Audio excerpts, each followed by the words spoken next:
Now, how many among you are married? Taas ang kamay. Galing. Next question, how many among you are happy? Taas ang... Nabawasan. Next question, how many among you are still single? Taas ang kamay. Explain the reason why. Is that my choice or circumstance? By the way, pagdating sa marriage, huwag kang magmamadali. So, you have to understand, just like everything in life, marriage is not a one-time event. Marriage is a lifetime commitment. Tama po ba? Will you allow me to introduce you my kids? In the eyes of fathers, they still look like kids to you, but my son is no longer young. My son is 33 years old now, very single and available. He's now into this Leica photography thingy, pero siya po ay isang musician, siya po ay isang drummer, and the name of the banda is called Taken by Cars. And together with his Japanese partner Shinji, they are now owners of 4 successful restaurants called Crazy Katsu. How many among you have been to Crazy Katsu? How's the food? Good? Prices? Reasonable. Tomorrow, price increase. Alam mo, Usana lang marunong mag-price increase. Now, my daughter Hannah is a very interesting study. She is now getting famous. Nakikilala na ngayon ako as the father of Hannah ko. She is busy doing wedding gowns and cocktail dresses. Ang kanyang specialization ay embroidery because about 4 years ago, we sent her to Paris where she studied embroidery in a school owned by House of Chanel. We have not recovered our investments. Tama ng ROI na. She's dressing up all these artists. And my youngest, Rachel, graduated multimedia arts 3.5 years ago. She's now working for the best employer in the world, her father. Wala siyang kaproblema sa endo at contractualization. I'm going to challenge you with one thought. If you have a successful family, you are already successful. Now, I'm going to bring you to something which I hope you will learn. The day, my last day in New York in preparation for my coming home to Manila together with my son, that was the day when Paris got bombed. And immediately, kitang-kita mo paksak ang countenance ngayon ng mga New Yorkers at kabadong-kabado. Dahil kung nangyari sa Paris yan, pwede mangyari. Well, New York just had an explosion, isn't it? And so, pagbalik namin sa hotel, yung anak ko si Brian ang nakapunan nito. Sabi na, Dad, look. Sabi ko, bakit? Labasan ngayon yung mga world leaders ng Europe. Angela Merkel, Germany. The Prime Minister and the President of France. James Cameron, bago siya nag-resign as Prime Minister for England. Sabi ng anak ko, pare-pare yung pinag-uusapan nila. What's this? Pare-pareho ang kanilang worldview. Everybody say worldview. Worldview. Anong ibig sabihin ng worldview? Break it up. My view of the world. In other words, ito ang perspective ko sa mundo. Our worldview determines our perspective. Everybody say perspective. Our perspective forms our belief system. Everybody say belief system. Our belief system determines our behavior. Everybody say behavior. And our behavior determines our outcome. Doon nagsisimula yan. What's your worldview? What is your belief system? What is your perspective? What are your behaviors? And what are the outcome? Process yan. You can't get away from that process. How many among you want to be successful? Taas ang kamay. To be successful is an outcome. Everybody say outcome. Outcome. To get to your outcome, you need behaviors. Everybody say behaviors. Wrong behaviors lead you to the wrong Outcome. Right behaviors lead you to the right. Outcome. But what determines your behavior? Ito na naman. My worldview that forms my belief system, that becomes my perspective, that determines my behavior. Do you get the process now? Yeah. Nagsisimula dyan. Balikan natin yung mga European leaders na yan. Pare-parehong pinagsasabi nila from Germany to France to England. Lahat ng world leaders sabi nila, we will not allow the terrorists to destroy our way of life. Pare-pareho. Ang importanteng worldview pala sa Europe is way of life. Anong ibig sabihin ng way of life? Culture. Umiinom ka ng kape. Enjoyment of arts. Environment being protected. That's Europe, isn't it? Yan ang kanilang way of life. Now watch. I'm going to bring you now to the Chinese worldview. I'm 75% Chinese. Sino naman sa inyo ang Chinese? Taas ang kamay. My friend Lincoln is Chinese. Ha? Ano naman ang worldview namin? Tignan mo. Ito ang turo ng magulang sa mga Chinese sa loob ng bahay.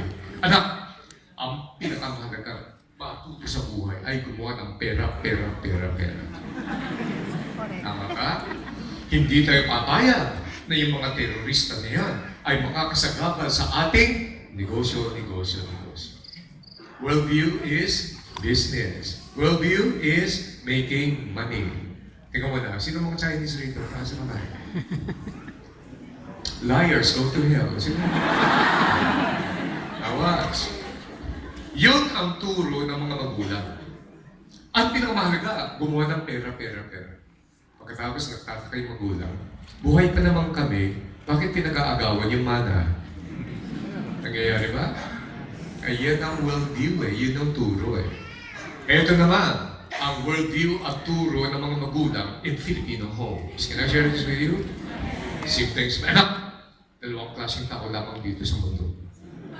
Yung manloloko at yung kaya mas mabuti nang ikaw yung kita mo, meron din pala rin.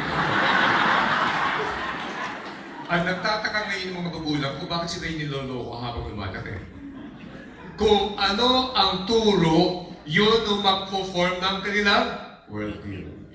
Kung ano naman ang worldview na yan, ay makakahatid sa kanilang behavior, right? Now, let me give you the worldview of Americans. Ang Americans, importante sa kanilang democracy, autonomy, independence, privacy. Kaya kung gusto mong awayin yung American, agawin mo sa kanila ang kanilang liberty, makakapatay ng tao yan. That's their worldview, isn't it? Kaya sila, pag nagtrabaho, hanggang Friday lang o Saturday, I don't care how much money you want to pay me, my day Saturday belongs to me. Worldview nila ay autonomy, independence. Are you getting it? Babalikan kita ngayon sa worldview ng Pinoy. What is the worldview of Filipinos in general? Ito ang worldview natin. With all of our defects and our warts and our trouble, ang worldview ng Pinoy ay family. Make sense? Yes. Kaya hindi tayo naintindihan ng mga foreigners Hindi nila naintindihan kung bakit ang Pinoy nagsasacrifice yan. Iiwanan yung family dito, magtatrabaho under the scorching heat of the Middle Eastern sun, working as a contractor in Middle East, Dubai and Saudi. Kuha mo? Hindi nila gets yan. Para makatulong sa ating importante ba ang pamilya sa Pinoy? Yes. The family is so important to the Filipinos such that they love their family so much. When they go to overseas, they have more families.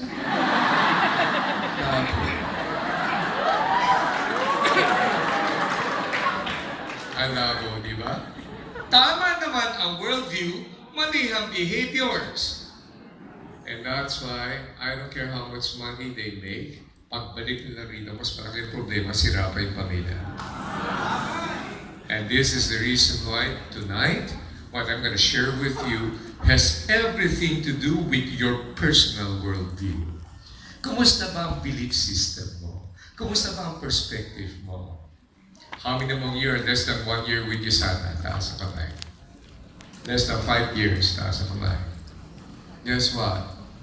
Itong negosyong to, hindi madali. Itong negosyong to, puro mga negative publicity niyan dahil sa mga ibang company. Tignan mo yung mga worldview nila noong araw. Gusto mo bang yumaman? Open-minded ka ba?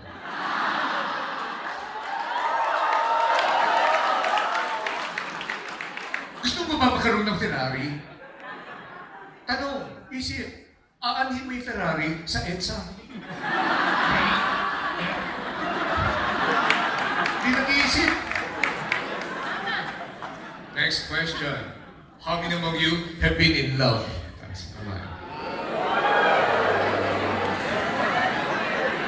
Ano? Pag ang tao na in love, nag-iisip o madalas hindi nag-iisip? Hindi ka nag-iisip? But I can't live without him. No, stupid, you can. You try, you try. You were alive long before you met him. Duh. Hindi nag-iisip. That's why tonight, this is going to be a thinking session, alright? Huh? Never in my seminars will you ever hear me say, please have an open mind.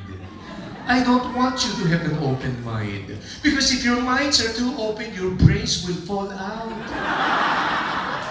Raise up your right hand. Tap the shoulder, person to your right. Look at that person and say, kaya ikaw mag-isip-isip ka na. Raise up your left hand. Tap the shoulder, person to your left. Look at that person and say, huwag kang drama queen.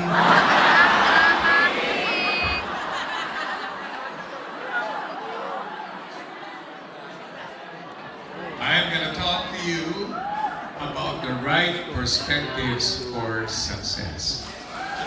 Yeah? Everybody say perspective. Kanina nga hapon, I was with an insurance company. Ito yung sabi ko sa kanila, pansinin mo, lahat ng mga bumebenta, pag sila na-awardan ng mga yan, every single developer in the country, they have been my clients. Rockwell, Shang, SMDC, DMCI, and all of this, fill in this, obviously. Pagka pinag-aralan mo yung mga panalo, di ba every year meron silang Best Sellers Award. Ano ba yun? Yes. Ito nakakatawa, yung mga Best Sellers Awards, laging yun din ang mga yan. No? Tapos, sabi ko, ito laging yan. Yung iba naman, milagro kung makakabenta sila. Tapos, ito yung tanong ko sa kanila. Sabi ko, hey, what are you selling? Alam mo, yung mga hindi masyadong nananalo, parang-pareho sagot. Condo, ano pa? Studio, ano pa? Townhouse, ano pa? Commercial spaces, ano pa? Real estate property, ano pa? Sabi ko sa kanila, you have not told me anything. Why? All you told me, you're selling nothing but concrete, mortar, wood, steel, glass. Diba? That's what you said. Tanding mo yung mga panalo. What are you selling? We are selling the fulfillment of every Filipino dream to have their own house where there is safety for their family. Isn't it? Lalim eh. Ang lalim ng perspective. Kaya may mga tao talagang hindi nag-iisip. Ang tanong sa akin, Francis, ano ka? Speaker ka ba? Sabi ko, palagay mo sa akin. Speaker? Ano ako? Partner ng microphone?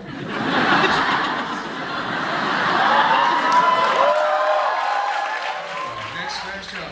Francis, anong negosyo mo? Training? Sabi ko, hindi. Ano? Transportation. May Uber ka? Wala. Wala akong Uber na galing sa Toyota. Di ba? Toyota. Kailangan may plugging eh. Di ba? Sabi ko, ba't sinabi mo transportation? My job is to transport the Filipino from where he is to where he can be, tapping into their untapped potential. Kaya kung hindi yan ang perspective ko, magpapakita pa ako dito na walang bayad. That's why our cause should be bigger than us. Our perspective should be right and deep. Our behavior should be governed by the right worldview, bringing the belief system, understanding. What's this? Pag mali ang belief system, baksak ang tao. May kilala ka bang tao na dating magkakasama lang tayo, okay naman. Kumita lang ng konti dito sa Usana, lumaki ng ulo. May kilala ba kayo? Ha? Next question, may kilala pa kayo mga taong saksakan ng yabang? Yes. Meron?